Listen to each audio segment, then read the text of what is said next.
저의 산정검사 스토리를 한번 말씀드리려고 합니다. 일단 저는 난임센터에서 일부러 예약할 때 혹시 일반 산부인과로 그냥 예약이 될까봐 시험금까지 추후 고려하고 있다고 먼저 말씀을 드리면서 예약을 진행을 했고요. 일단 먼저 어떻게 예약을 했냐면 일단 웹사이트에 들어가서 빠른 예약 상담이라는 탭이 있어요. 제 이름이랑 전화번호 그리고 가능한 시간대 이렇게 선택해가지고 신청을 해주시면 그 시간에 상담해주시는 분께서 연락을 주세요. 그러면 이제 그분이랑 예약을 진행을 하면 되는데 제가 듣기로는 교수님을 추천을 해주실 수가 없다 그러더라고요. 일단 웹사이트에서 한 두세 분 정도 스펙이나 시간표가 다 나와 있거든요. 저는 직장인이니까 주말에도 혹시나 방문할 일이 생겼을 때 계실 수 있는 교수님 위주로 해서 한 세 분 정도 추려서 말씀을 드렸어요. 제가 첫 번째로 말씀드렸던 교수님은 한 달 뒤 정도부터 예약이 가능하다 하셨고, 마지막으로 제가 말씀드렸던 교수님이 다행히 그 다음 주에 시간이 되셔가지고 예약을 일단 잡았고, 예측하기로는 제가 생리가 규칙적인 편이라서 2, 3일차가 얼추 맞을 것 같더라고요. 문진표 작성하라고 카카오톡으로 메시지가 오거든요. 그래서 그 메시지에 링크 타고 들어가서 작성을 했고, 일단 원문과 가서 뭐 접수도 하고 간호사 선생님이랑 상담을 하면서 뭐 올해 초에 건강검진 했을 때 제가 AMH 수치 나왔던 거 결과지 있으면 원래 가져가면 좋은데 까먹어가지고 간호사 선생님께서 앱 다운 받는 거, 와이파이 연결하는 거, 제가 다니는 난임센터는 이제 와이파이를 연결을 해놔야지 앱으로 번호표를 뽑을 수가 있거든요. 그거 세팅을 같이 도와주셨고, 그런 다음에 조금 대기를 하다가 교수님이랑 잠깐 가볍게 상담을 했고, 제 남편이 정자검사를 이미 받은 상태여가지고 본인이 아니니까 자세히 말씀해주시진 않았고 저한테 영향이 있는 부분만 간단히 말씀을 해주셨고, 제가 걱정하는 점이나 그러니까 저의 전체적인 계획에 대해서 좀 물어보셨어요. 기형아나 아니면 초기 유산이나 이런 부분에 대해서 걱정이 많거든요. 애초에 좀 걱정 인형이라 가지고 제가 혼인 기간이 한 4년 정도 되니까 이 정도 기간이면은 난임이라고 하더라고요. 그래서 제가 원한다면 시험관을 진행할 수 있고,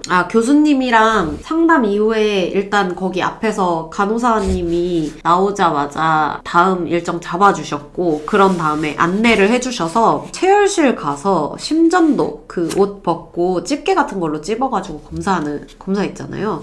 심전도 검사하고 그리고 피 뽑고, 피는 꽤 많이 뽑았던 걸로 기억해요. 그 다음에 영상의학과로 가라고 하더라고요. 그래서 영상의학과 가서 가슴 흉부 엑스레이 그런 거 찍었던 것 같아요. 그 수납하는 곳에서 이제 다음번에 왔을 때 받을 부분들까지 함께 미리 결제하면은 좀 대기가 다음번에 왔을 때 좀 줄 수 있다고 해가지고 그것까지 같이 결제를 하고 나왔습니다. 첫째 날에 제가 일단은 교수님 보는 비용이 1,800원이 나왔어요. 제가 그날 검사 받은 거 플러스 산정검사 두 번째 차수에 왔을 때 받을 초음파라든지 뭐 이런 것들 합쳐가지고 그게 35만 7천원. 거의 한 37만원 정도 들었다고 볼 수가 있겠네요. 두 번째 날은 방문 일정이 제가 좀 늦었어요. 왜냐면 첫 번째 산정검사 했을 때는 생리 2, 3일 차에 갔다고 했잖아요. 그 다음 주에 혹시 시간이 되는지 여쭤보셨는데 제가 그 다음 주에 해외여행이 좀 잡혀 있었어가지고, 그니까 생리가 끝나고 나서 한 일주일 뒤 정도에 방문을 했고, 일단 처음에 체열실에 가서 소변검사 통을 받았어요. 소변검사 진행했고 초음파실 가서 대기를 하려고 앉았어요. 꽤나 대기가 많더라고요. 그래서 소변검사 5분 이내인가 10분 이내에 받아야 한다고 그렇게 써있는데 제가 대기하느라고 아마 그 시간 조금 지났던 것 같아요. 그 구룡의자 앉아가지고 초음파 검사했고, 제가 교수님 진료실로 가서 체크인을 하니까 간호사분께서 일단 나팔관 조영술을 하러 가라고 하시더라고요. 1층에 원무과로 갔고 거기서 검사 비용을 수납을 했습니다. 원무과 바로 옆에 약국이라기보다는 좀 약간 약국 부스 같이 조그맣게 있어요. 원무과 수납 후에 가면은 저한테 처방전을 바로 주시는데 그거는 항생제예요. 나팔관 조영술 하면은 염증이 생길 수가 있으니까 그 염증을 방지하기 위해서 항생제를 처방을 해주시거든요. 그 다음에 영상의학과로 가서 자궁난관 조영술을 준비를 합니다. 나팔관 조영술은 정말 악명이 높으니까 저도 리뷰도 되게 많이 찾아보고 친구들도 후기 무섭게 얘기해가지고 제가 좀 고통을 잘 안 느끼는 스타일이거든요. 치과 같은 데서 진료를 받을 때도 무던하게 자는 스타일이에요. 잇몸에 주사 같은 거 넣으면 아프지만 그럴 때도 소리 한 번 안 지르고 잘 받는 스타일인데 나팔관 조영술 할 때는 조금 소리를 냈다. 이 정도? 구룡의자가 아니고 그냥 의료용 베드에 패드가 있어요. 약간 개구리처럼. 아무튼 그렇게 누워가지고 받는 거예요. 기계인지 설치하는 느낌이었는데 그게 좀 아팠어요. 그 처음에 세팅하는 게 좀 아팠고 잠깐 따끔해요 하는데 그때 아마 조영제가 들어가는 게 아닌가 싶은데 그 뭔 말인지는 알겠어. 따끔한 느낌이 살짝 나요. 살짝 나긴 하는데 따끔함이 문제가 아니야. 그냥 그 장치가 있다는 것 자체가 아프더라고요. 저는 그게 껴져 있을 때는 아프더라고요. 그래가지고 저는 약간 심호흡 했어요. 먼산 바라보면서 이렇게 했어요. 민망했던 게 이제 이름이랑 주민번호를 얘기해야 되거든요. 근데 그거는 이제 절차겠죠. 당연히 그런 자세로 제 이름과 제 생년월일을 얘기하는 게 아주 민망했습니다. 하지만 불행 중 다행인 거는 아픈 게 솔직히 30초도 안 됐던 것 같아요. 거의 한 10초, 15초 정도 되지 않았을까? 그 정도 하고 이제 끝났다고 하셨고 저는 끝났을 때 오히려 걱정했던 게 이게 나팔관 한쪽만 검사가 끝나고 다른 쪽으로 이제 검사하겠습니다. 이러면 어쩌지? 이러고 진짜 혼자 상상의 나래를 펼치면서 너무 걱정을 했는데 그건 아니었고 그냥 한 번에 끝났습니다. 끝나고 나서 이제 옷 갈아입고 나오는데 너무 좋더라고요. 이게 산정 검사 중에 끝판왕이라고 하잖아요. 근데 뭐 나중에 애를 낳을 거 생각하면 그 정도 고통은 그냥 의연하게 이겨내야 되지 않을까. 나팔관 조영술이 좀 문제가 있거나 이러면 아프고 뭐 문제가 없으면 아프지 않다 이런 얘기가 좀 있었는데 저는 문제가 없었거든요. 문제가 없고 잘 뚫려 있다고 했고 그랬는데 뭔가 저는 아팠어요. 그 잠깐이지만 아팠기 때문에 문제가 꼭 있어서 아픈 건 아닌 것 같습니다. 바로 진료실에 올라가서 교수님이랑 상담을 했고 제가 뭐 큰 이슈는 없다. 뭐 그런 거 말씀해 주시더라고요. 뭐 비타민 D 레벨이 낮다 뭐 이런 거 말씀해 주셔서 비타민 D 영양제를 그래서 추가로 먹기로 결정을 했습니다.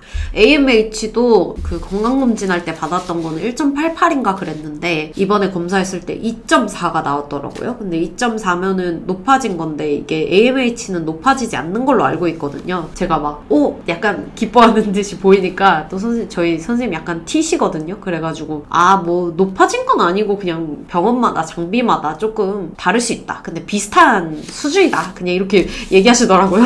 약간 칼 차단하시더라고요. 하지만 어쨌든 저희는 그래서 시험관을 하기로 결정을 했어요. 저희가 둘 다 직장인이고 병원을 계속 다니면서 그 자연 임신을 시도하려고 해도 그 숙제날을 받으려면 좀 초음파로 자궁 상태를 좀 확인하고 정확히 숙제날을 주시거든요. 그 초음파를 보러 또 가야 되고 되게 신경이 쓰일 거고 이제 또 확인하는 데까지 멘탈적으로 힘들 것 같았고 그리고 인공수정은 저희는 고려를 안 했어요. 왜냐면 인공수정은 확률이 일단 자연임신이랑 비슷하다고 들었어요. 그리고 인공수정도 약을 아예 안 쓰는 건 아니라고 들었거든요. 약을 쓰면서 병원도 가야 되고 어쨌든 그리고 확률은 자연임신과 비슷하다. 그러면 저희한테는 큰 메리트가 없다고 생각을 했어요. 그래서 저는 그냥 시험관을 하겠다고 말씀을 드렸고 다음 달에 생리 시작하면은 2, 3일 차에 오는 걸로 하자. 그래서 이제 난자 채취를 시작하는 걸로 하자. 이렇게 하고 이제 진료는 마무리가 됐습니다. 제가 이제 A형 간염 항체가 없어서 그것까지 맞고 이제 그날은 끝이 났고 결국 쓴 돈이 12만 원 정도를 추가로 썼어요.